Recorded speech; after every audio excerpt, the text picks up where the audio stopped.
kita lihat salah satu keindahan hukum Islam yang banyak difitnah orang, saudara, yaitu hukum qisas. Nyawa dibayar dengan nyawa, saudara. Banyak orang mencibir, banyak orang mengatakan itu tidak sesuai dengan hak asasi manusia, itu sudah kadaluarsa, itu hukuman kejam, itu hukuman tidak berperi kemanusiaan. Ini semua adalah fitnah terhadap hukum Islam, saudara. Mari kalau kita mau lihat bagaimana indahnya hukum qisas itu, saudara. Ini hanya gambaran saja, saudara. Kalau terjadi suatu kasus pembunuhan, saudara, kasus pembunuhan terjadi katakan di negara kita, ditangkap polisi, diperiksa, ada penyelidikan, ada penyidikan, nanti ada P21-nya dibawa ke kejaksaan, dan nanti akan dibuktikan di pengadilan.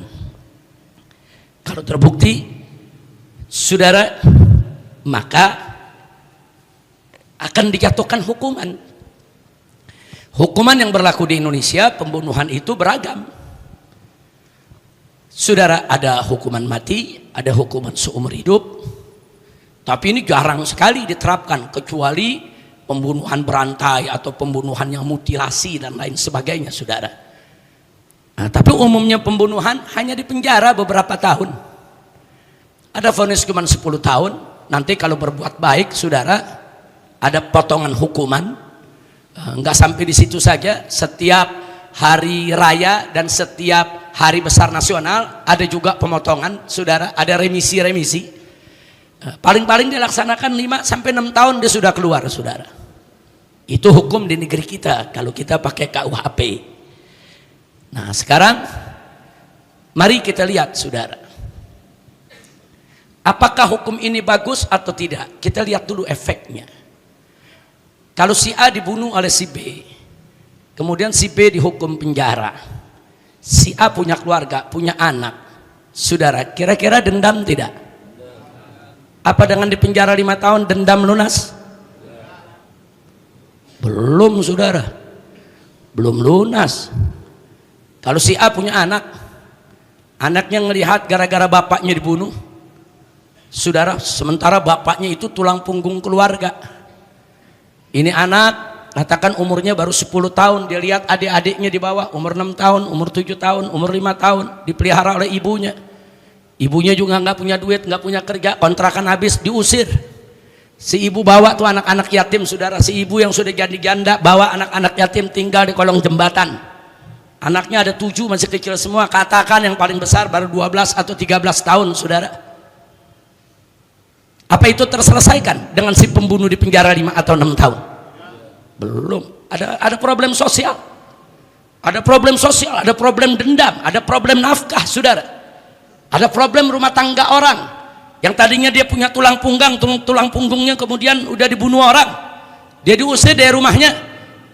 Berapa banyak perempuan-perempuan kalau sudah terpaksa begitu, akhirnya mereka jual diri untuk menghidupi anak yatimnya yang 7 orang. Saudara, bahkan ada yang nggak kuat iman, jual diri nggak bisa, dia bunuh diri, saudara. Berapa banyak juga yang nggak bunuh diri, tapi dia sakit, jatuh, stres, depresi, lama-lama meninggal juga. Anak-anaknya yatim, hidup di jalanan, keras, hidup di jalanan, saudara. Hidup di lampu-lampu merah, keras. Hidup di bawah kolong jembatan, keras. Semuanya nggak bisa lagi disekolahin. Kenapa? Karena bapaknya udah dibunuh orang. Saya tanya, yang begitu bisa melahirkan dendam tidak itu? 10 tahun kemudian, katakan pembunuh ayahnya keluar. Ini anak yang dulu 12 tahun sekarang udah 22 tahun, saudara. Dia ingat, oh pembunuh ayahku keluar. Ini dia yang bikin ibuku janda. Ini yang bikin ibuku bunuh diri. Ini yang bikin ibuku menjadi pelacur. Ini yang membuat ibuku sakit mati meninggalkan anak-anaknya. Ini yang membuat aku hidup di jalanan. Ini yang membuat adik-adikku terlantar. Aku tidak akan biarkan dia hidup. Ditunggu keluar dari penjara, dia temuin, dia bunuh, saudara. Dendam gak terselesaikan dengan KUHP, saudara. Nah, begitu dibunuh ini orang, ternyata ini orang punya anak juga, saudara. Anaknya gak terima, bapak kan udah dihukum, bapak kan udah dipenjara. Kenapa bapak saya harus dibunuh lagi? Marah, dendam, cari yang bunuh bapaknya, dia bunuh lagi. Udah selesai belum urusan? Itu yang dibunuh masih punya adik 6. Terus sampai kapan? Sampai kapan? Hukum yang tidak menyelesaikan masalah bukan hukum yang bagus, saudara. Jadi jangan bilang, oh ini kan manusiawi, di penjara 5 tahun. Siapa bilang manusiawi? Dendam gak terlunaskan, problem sosial muncul banyak, orang gak dapat ganti rugi. Ini hukum gak benar, ini hukum berbahaya, ini hukum tidak menyelesaikan masalah. Kira-kira jelas gak? Lalu ada yang tanya, kalau hukum Islam bagaimana? Mau tahu? Kapan? Jumat depan deh. Baik, pakai hukum Islam, saudara. Orang membunuh, si A membunuh si B, atau A dibunuh oleh si B, saudara. Sama, ditangkap, diperiksa, diberkas, dibawa ke pengadilan. Sama prosesnya seperti di negeri kita.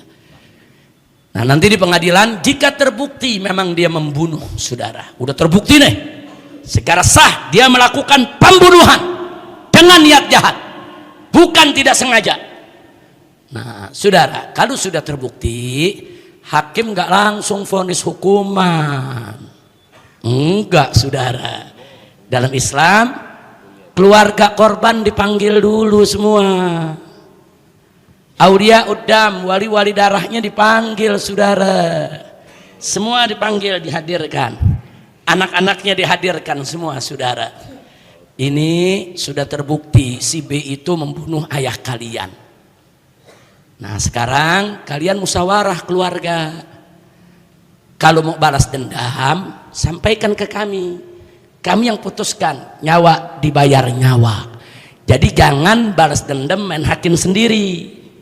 Nah, kalau kalian balas dendam, kisos, sampaikan kepada kami. Nanti hakim yang memutuskan, kisos, nyawa dibayar nyawa, hukum mati. Atau yang kedua, kalian maafkan. Karena ada pertimbangan-pertimbangan, kalian boleh maafkan dia. Nah, kalau kalian maafkan, kalian berhak untuk mendapatkan, yaitu denda darah. Diat, saudara. Diat, denda darah. Diatnya berapa? Harga 100 ekor unta. Untanya ada jenis-jenisnya tuh, saudara. Katakanlah kalau rata-rata 1 ekor unta sekarang, 1 sapi di berapa di sini sapi? 20 juta, 30 juta. Taruhlah unta, 1 untanya 30 juta. Kalau 100, 3 miliar. 3 miliar ganti. Kalau kalian maafkan, kalian dapat ganti rugi 3 miliar. Silakan dimusyawarahkan. Hakim nggak ambil dulu putusan, saudara. Menunggu sidang keluarga. Sampai di sini dulu nih, saya berhenti. Islam adil tidak? Adil tidak? Disertakan dong keluarga korban. Tanya dulu dong, saudara. Jangan main hukum. Keluarga korban nggak ditanya dulu, tanya dulu. Nah, katakan keluarga korban begitu selesai sidang, sampaikan ke hakim. Kan ada 2 kemungkinan. Kemungkinan pertama kisos, kemungkinan kedua al-afu, dimaafkan, saudara. Dan dia mendapatkan diat. Saudara, baik. Mereka sampaikan, Tuan Hakim, setelah kami rapat keluarga, kami sepakat bahwa ini masalah kehormatan keluarga, ini masalah nyawa dari keluarga kami yang tidak bersalah. Kami tidak butuh, yaitu ganti rugi dari keluarga yang bersangkutan atau dari yang bersangkutan, tapi kami minta nyawa dibayar dengan nyawa. Kami sepakat. Kalau itu kesepakatan, baru hakim menjatuhkan hukuman mati. Selesai. Hukum mati, kuburkan. Nggak perlu dipenjara. Penjara 10 tahun pakai dikasih makan. Goblok bener. Pembunuh dikasih makan.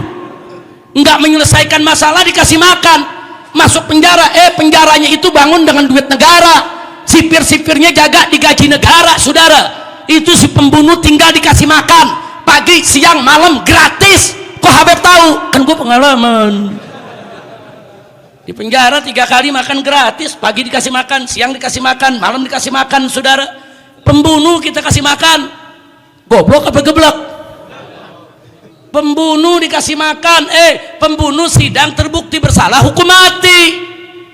Nggak perlu bikin penjaranya, nggak perlu kasih makan dia, nggak perlu gaji siber. Itu hukum Islam, saudara. Hemat uang negara, dendam selesai. Kalau pembunuh dihukum mati, dendam selesai tidak? Lalu yang dihukum mati bagaimana? Apa keluarganya dendam? Enggak, yang hukum mati negara, yang hukum mati pengadilan. Dia nggak perlu bayar dendam lagi dengan balas dendam lagi dengan keluarga korban. Selesai, impas. Adil tidak? Adil tidak? Bagus tidak? Yang kedua, Tuan Hakim, setelah kami rapat keluarga, kami sepakat untuk tidak membalas. Karena kalaupun dia dihukum mati, Tuan Hakim, keluarga kami yang mati nggak hidup lagi. Udah gitu Tuan Hakim, si pembunuh ini juga punya istri, punya anak. Cukuplah perempuan kami yang jadi janda, anak-anak kami yang jadi yatim. Tidak perlu lagi ada janda baru, yatim baru dengan dia dihukum mati. Jadi kami sepakat, kami maafkan. Nah kalau sudah maaf begitu, saudara, hakim akan memutuskan bahwa yang bersangkutan tidak dihukum mati, tapi harus bayar diat. Nah bagaimana cara bayar diatnya? Kalau dia punya uang cash, dia punya tabungan, disita semua, diberikan kepada keluarga korban. Kalau dia tidak punya cash, tapi dia punya kebun, dia punya rumah, disita semua, akan dilelang, dijual, dan diberikan kepada keluarga korban. Kalau dia juga nggak punya, masih kurang, keluarganya semua yang berhubungan darah dengan dia, patungan rame-rame, bayar itu saudara, dendanya. Jadi apakah itu sekaligus atau dicicil, yang penting wajib dia bayar denda darah. Nah saya mau tanya, janda anak 7 dapat ganti rugi 3 miliar, bisa dagang nggak? Bisa beli rumah nggak? Bisa nyokolain anak nggak? Problem sosial teratasi saudara, bukan kayak tadi saudara, si jandanya bunuh diri, stres, melacur, nggak bisa merawat mendidik anak, anak-anak berhenti sekolah semua. Hukum macam apa? Hukum Islam enggak, kasih solusi. Ya sudah ya. Nah ini kalau sudah dimaafkan, jangan ada dendam lagi. Dendam selesai gak? Selesai. Orang dimaafkan kok. Keluarga sepakat. Duitnya bisa digunakan untuk menyekolahkan yatimnya, untuk membiayai kehidupan jandanya. Subhanallah. Saya mau tanya, Islam indah tidak? Bagus tidak? Takbir. Sallu ala Nabi. Dan ada lagi manfaatnya saudara. Kalau kita pakai hukum orang membunuh di penjara 7 tahun bebas, ke kampungnya, maaf orang kampung banyak yang was-was gak? Wah pembunuh dibebasin, wah hati-hati. Nah biasanya kalau udah pembunuh bebas, makin keluar makin petantang-petenteng, makan di warung gak mau bayar, sudah nakut-nakutin, gue makan loh. Orang lihat nih gue di penjara 10 tahun gara-gara ngebunuh, lu mau gue bunuh lo. Saya mau tanya, meresahkan tidak? Meresahkan tidak? Meresahkan saudara. Tapi kalau pembunuh dibunuh, kan gak balik lagi ke kampungnya. Orang kampung nanya, dia kemana? Ngebunuh orang. Waduh, gawat tuh, ntar kalau dibalik, tenang, udah dihukum mati. Aman gak? Perasaan aman tidak? Takbir. Ada lagi yang kedua saudara. Yang kedua, gara-gara hukumannya ringan, anak ribut sama tetangga, kadang-kadang orang tuanya, udah lu habisin aja. Kan banyak yang begitu, betul? Kadang-kadang kakaknya ngomong sama adeknya, udah lu ribas, habisin, sini gue bantuin. Ada gak yang begitu? Karena hukumnya ringan. Tapi coba pakai hukum Islam saudara, adeknya mau bunuh orang, tunggu deh, lu bisa dihukum mati loh. Kan begitu saudara. Wah adanya tetap marah, nggak peduli. Bukan soal nggak peduli, kalau dimaafin lu mesti bayar denda 3 miliar, gua miskin dong. Ya kakaknya ikut miskin. Nah 3 miliar emang dari duit siapa ya? Duit bapaknya, duit emaknya, duit dia. Ayo kalau begitu saling jaga gak? Bapak mau bunuh orang saudara, dijaga. Pak jangan pak, nanti bapak dibunuh. Nggak apa-apa gue dibunuh lagi. Ya bukan soal itu pak, kalau nanti dimaafin bayar ganti rugi, warisan habis pak. Nah, saya mau tanya, kira-kira anak jaga bapak gak? Begitu juga bapak jaga anak, betul? Tong, tuh jangan sembarangan bunuh orang, betul? Bayar dendanya, sawah gue bisa habis nih. Udah haji belum? Sawah buat bayar ganti ruginya, awas lu, Tong. Nggak ada yang berani ngebunuh. Cakep gak? Cakep gak? Hukum apa tuh? Hukum apa tuh? Maka itu saya mau tanya semua di sini, setuju dengan hukum Islam? Dukung hukum Islam. Hukum Islam itu kejam atau adil? Kejam atau tegas? Yakin? Percaya dengan hukum Allah? Siapa yang maha adil? Siapa yang maha bijaksana? Siapa yang maha kuasa? Takbir. Sallu ala nabi.